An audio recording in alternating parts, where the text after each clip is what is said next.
సికింద్రాబాద్ పరిధిలోని cantonment picket మరియు రాణిగంజ్ డిపోల నుంచి ఒక్క బస్సు కూడా బయటకు రాలేదు. కార్మికులు డిపోల ముందే బైఠాయించి తమ నిరసన వ్యక్తం చేస్తున్నారు. ప్రధాన కూడళ్లలో ప్రయాణికులు గంటల తరబడి బస్సుల కోసం వేచి చూస్తున్నారు. ముఖ్యంగా ఆఫీసులకు వెళ్లేవారు, విద్యార్థులు తీవ్ర ఇబ్బందులు పడుతున్నారు. సమ్మె ప్రభావం ప్రయాణికులపై పడకుండా ఆర్టీసీ యాజమాన్యం చర్యలు చేపట్టింది. ప్రధాన మార్గాల్లో ఎలక్ట్రిక్ బస్సులు నడుపుతూ రవాణా సౌకర్యాన్ని కల్పించే ప్రయత్నం చేస్తోంది. ప్రస్తుతానికి ఎలక్ట్రిక్ బస్సులు నడుస్తున్నప్పటికీ డిమాండ్ తగ్గట్టుగా వాహనాలు లేకపోవడంతో జన అవస్థలు పడుతూనే ఉన్నారు. మరి కార్మికుల డిమాండ్లపై యాజమాన్యం ఎలా స్పందిస్తుందో వేచి చూడాలి.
ఓన్లీ వాలెట్ మార్క్ మన కొత్తలు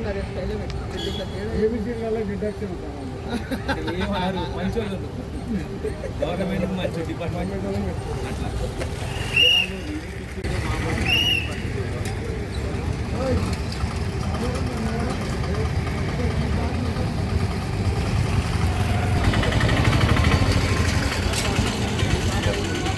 రోజు మాకు